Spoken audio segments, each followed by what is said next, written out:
நேயர்களுக்கு என் இனிய வாழ்த்துக்கள், வணக்கங்கள். இப்போது நாம் பார்க்க இருப்பது அதிச்சார குருப்பெயர்ச்சி. அதாவது குருப்பெயர்ச்சி ஏற்கனவே நவம்பர் மாதம் விருச்சகத்திலிருந்து தனுசு ராசிக்கு மாறி ஒரு வருட பலன்களில் இருந்து வருகிறார். இப்படி இருந்து வருகின்ற பொழுது சில நேரம் குருவுக்கு வக்ரகதி அல்லாமல் அதிச்சாரம் என்ற ஒரு நிலை ஏற்படும். அதிச்சாரம் என்பது குறிப்பிட்ட ஒரு நட்சத்திரத்தில் சஞ்சாரம் செய்கின்ற பொழுது வேகமாக சஞ்சரித்து அடுத்த ராசியை அடைந்து விடுவது.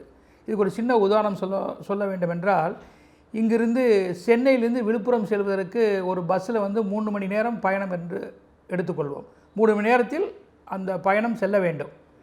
அது அந்த 60 கிலோமீட்டர் வேகத்தில் நிதானமாக செல்லுகின்ற ஒரு பஸ்ஸு 3 மணி நேரத்தில் கடக்க வேண்டும் என்றால் அது 2.5 மணி நேரத்தில் கடந்து விடுகிறது. அப்போ அரை மணி நேரம் முன்னதாக போகிறது. அதனுடைய கணக்கு 3 மணி நேரம் செல்ல வேண்டும் அந்த பயணம், ஆனால் 2.5 மணி நேரத்தில் சென்று விடுகிறது. இதற்கு பேர் அதிவேகமாக செல்வதால் அந்த 3 மணி நேர பயணத்தை 2 மணி நேரத்தில் சென்றடைந்து விடுகிறது. இதுபோன்று குரு பகவானும் தன்னுடைய நட்சத்திர சஞ்சாரத்தில் ஒரு குறிப்பிட்ட டிகிரியில் சென்று கரெக்டாக சஞ்சாரம் செய்தால் அந்த ராசிக்குள்ளே இருப்பார், அதிச்சாரம் ஆகாது. இப்போ ஒரு வேகமாக பயணம் செய்து நட்சத்திரங்களை வேகமாக கடந்து செல்வதால் அந்த உத்திராட நட்சத்திரத்தை தொடக்கூடிய அந்த மகர ராசிக்கு குரு பகவான் பயிற்சி ஆகிறார். ஒரு ராசிக்கே சென்று விடுகிறார். ஒரு ராசிக்கு அந்த கிரகம் சென்று விட்டால் அதை டிரான்சிட் பலன்களாக நாம் எடுத்துக்கொள்கிறோம். இப்பொழுது தனுசு ராசியில் இருக்கக்கூடிய குரு பகவான் மகர ராசிக்கு 30ஆம் தேதி மார்ச் விடிகாலம் 3:54 இந்திய நேரப்படி 3:54 AM உங்களுக்கு தனுசிலிருந்து மகர ராசிக்கு குரு பகவான் அதிச்சாரமாக இடப்பெயர்ச்சி ஆகிறார். இப்போ இந்த மகர ராசியில் அவர் இருப்பது 30/3/2020 30/6/2020 வரை 90 நாட்கள் இந்த குரு பகவானுடைய அதிச்சாரம் இடம்பெறுகின்றன. இந்த 90 நாட்களில் இந்த மகரத்திற்கு குரு பகவான் செல்வதால் 12 ராசிக்கும் எந்த விதமான பலன்களை தரப்போகிறார் என்பதை நாம் இப்போது இங்கு கண்ணோட்டமாக பார்க்க போகிறோம்.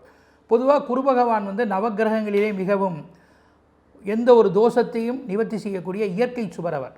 அது மட்டுமல்ல, 2 திரிகோணங்களையும் ஒரு கேந்திரத்தையும் பார்க்கக்கூடிய ஒரு சிறப்பம்சம் குரு பகவானுக்கு மட்டுமே உண்டு. அது மட்டுமல்ல, ஜோதிடத்தில் ஸ்தரம் உபயம் என்ற 3 பிரிவுகள் இருக்கின்றன. அதிலே அவருடைய ஒரு கட்டத்தில் குரு பகவான் உங்கள் ஜாதகத்தில் எங்கே இருந்தாலும் அந்த ஒரு பார்வையால் சரத்தையும் ஒரு பார்வையால் ஸ்திரத்தையும் ஒரு பார்வையால் உபயத்தையும் கண்டிப்பாக பார்ப்பார். இப்படிப்பட்ட இருமணம் சேரும் திருமண நேரங்களை குறிப்பவன், எந்த ஒரு சுபகாரியங்களையும் நடத்தி வைப்பவன், குரு அருள் திருவருள் என்பார்கள். குரு பகவான் சித்தர்கள் ஞானிகள் இறையருளை பெற்ற ஒரு தேவகுரு, தேவர்களுக்கே குருவாக இருந்த ஆலோசனை சொல்லக்கூடியவர்.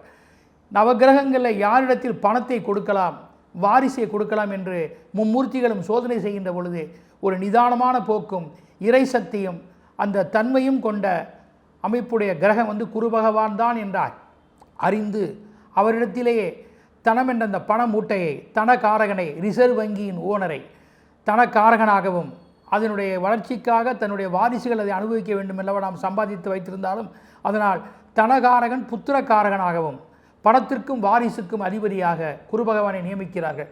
அப்படிப்பட்ட குரு பகவான் ஒவ்வொரு ராசியிலும் சஞ்சாரம் செய்கின்ற பொழுது எல்லோ மக்களும் நமக்கு இந்த குரு நல்லதை தந்து விடுவாரா, நமக்கு ஏதேனும் பாதகங்கள் செய்வாரா, இந்த பயிற்சியால் நாம் நினைக்கக்கூடிய காரியங்கள் நடந்து விடுமா, நமக்கு எந்த விதமான சம்பவங்கள் நடைபெறும் என்று ஆண் பெண் எல்லோருமே நினைப்பது உண்டு.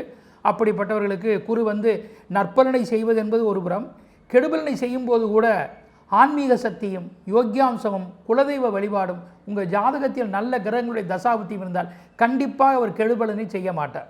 கெடுபலனை செய்ய போகின்ற கூட உங்களுக்கு ஒரு இண்டிகேஷன் கண்டிப்பாக கிடைக்கும்.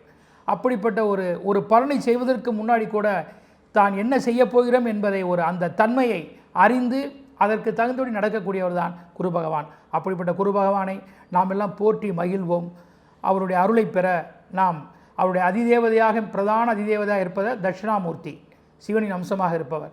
அதுக்கு அடுத்தது காயத்ரி தேவி, பிரம்மாவும் அவருடைய முக்கிய தேவதை என்பர். பிரம்மா நான்முகனும் குரு பகவானுடைய முக்கியமான தேவதை. வல்லப கணபதி, அதாவது உச்சிட்ட கணபதியை வணங்குவதும், மகா தட்சிணாமூர்த்தி பிரம்மாவை வணங்குவதும், சரஸ்வதி காயத்ரியை வணங்குவதும், மகாவிஷ்ணுவை வழிபாடு செய்வதும், அந்த மகாவிஷ்ணுவிலேயே சுதர்சனமூர்த்தி சக்கரத்தாழ்வாராக இருப்பவர்களை கூறு அம்சம் கொண்டவர்களை வணங்குவதும், மற்றும் தேவியரோடு இருக்கக்கூடிய கிரகங்கள் சிவசக்தி சொரூபம், லட்சுமி நரசிம்மர், லட்சுமி அயக்ரீவர் இவர்களெல்லாம் வணங்குவதும், அம்பிகையின் சொரூபமாக இருக்கக்கூடிய அந்த காமாட்சி அம்மன், முப்பெரும் சக்தியாக இருக்கக்கூடிய காமாட்சி அம்மன், மீனாட்சி அம்மன், விசாலாட்சி, சமயபுரத்தால் மாரியம்மன், இப்படிப்பட்ட அம்பிகைகளெல்லாம் துர்க்கையையும் 3 அம்பிகையின் அம்சம் கொண்ட துர்க்கையையும் வழிபாடுகள் செய்வது அனைத்துமே நன்மையை தரக்கூடியும்.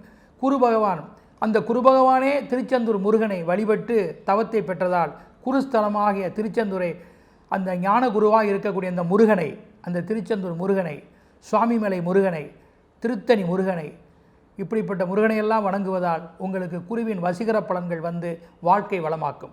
இனி இந்த அதிச்சார மகர குரு பயிற்சியால் 12 ராசிக்கும் என்ன பலன்கள் என்பதை இப்போது பார்ப்போம். மகர ராசி அன்பர்களே, உங்களுக்கு இப்போது ஜென்ம குரு என்று எல்லோரும் சொல்வது உண்டு, உண்மைதான். ஆனால் பெரிய பாதிப்பில்லை, நன்மை என்பதை நீங்கள் மனதில் நிறுத்த வேண்டும். இப்போ மகரத்துக்கு பொதுவாக குரு பகவான் இயற்கையிலேயே பாவி. அப்படிப்பட்ட அவர் நீச்சமாகின்றார் இந்த ராசியில் வந்து. அது மட்டுமில்லை, இங்கே ராசிநாதனும் கூட இருக்கின்றார். சனியுடன் குரு சேர்வது பொங்கு சனியாக மாறுகின்றன.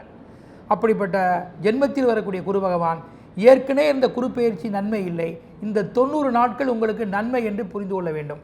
சிலர் சொல்வார்கள் ஜென்ம குரு ராமர் வனவாசம் என்றால், அதெல்லாம் இங்கு உங்களுக்கு வேண்டியதில்லை. ஜென்ம குரு நற்பலனை தரும். இங்கே இருக்கக்கூடிய குரு பகவான் உங்கள் வளர்ச்சிக்கு இந்த 90 நாட்களில் உறுதுணையாக இருப்பார்.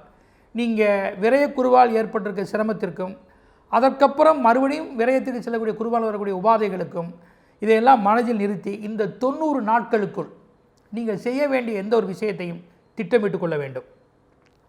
அதே சமயத்தில் ஒரு பாதகங்கள் கூட முடிவு உங்களுக்கு சாதகமாக மாறும். கொடுக்கல் வாங்கல், கூட்டு முயற்சிகளில் இவற்றிலெல்லாம் நீங்கள் சரியாக செய்துக்கலாம். மருத்துவ ஆலோசனைகள் உங்கள் உடம்புக்கும் உங்களுக்கும் பயனுடையதாக இருக்கும். பிரிந்தவர்களோட இந்த காலகட்டம் இணையலாம். பிரச்சனை இருப்பவர்கள் கூட சில நல்ல தீர்வுகள் அமையும். சுப செய்திகள் உங்களுக்கு கைகூடி வரும். அது மட்டுமல்ல, தள்ளி போட்ட சில காரியங்களை சரியான முறையில் நீங்கள் தக்க வைத்துக் கொள்ள முடியும். கணவன் மனைவியுடைய இன்பங்கள், பிள்ளைகளுடைய முயற்சிகள், அவர்களுடைய எதிர்காலங்கள், படிப்புகள், பணிகள், இவைகளெல்லாம் எந்த பாதிப்பும் இல்லாமல் நல்ல விதமாக அமையும். அது மட்டுமல்ல, பூமி, தானியம், கால்நடைகள் மற்றும் அன்றாடம் பழுதுபார்க்கக்கூடிய தொழில்கள், பணம் தொடர்புடையவைகள் மற்றும் சுரங்கம், காவல், பாதுகாப்பு துறைகள், வாகன தொடர்புடையவர்கள், தன்னுடைய வளர்ச்சிக்காக சிலருடைய ஆலோசனை கேட்கக்கூடிய அந்த விதமான ஜீவனத்தில் இருப்பவர்கள், பண பரிமாற்றம் கொண்டவர்கள், இன்சூரன்ஸை சேர்ந்தவர்கள், முகவர்கள் மற்றும் ஜர்னலிஸ்ட்டுகள், இவர்களுக்கெல்லாம் இந்த குருப்பெயர்ச்சி நன்மையாக இருந்திருக்கூடும். உங்கள் வளர்ச்சிக்கு நீங்கள் என்ன செய்ய வேண்டும்? நீங்கள் பூமி ராசியை சேர்ந்தவர் அல்லவா?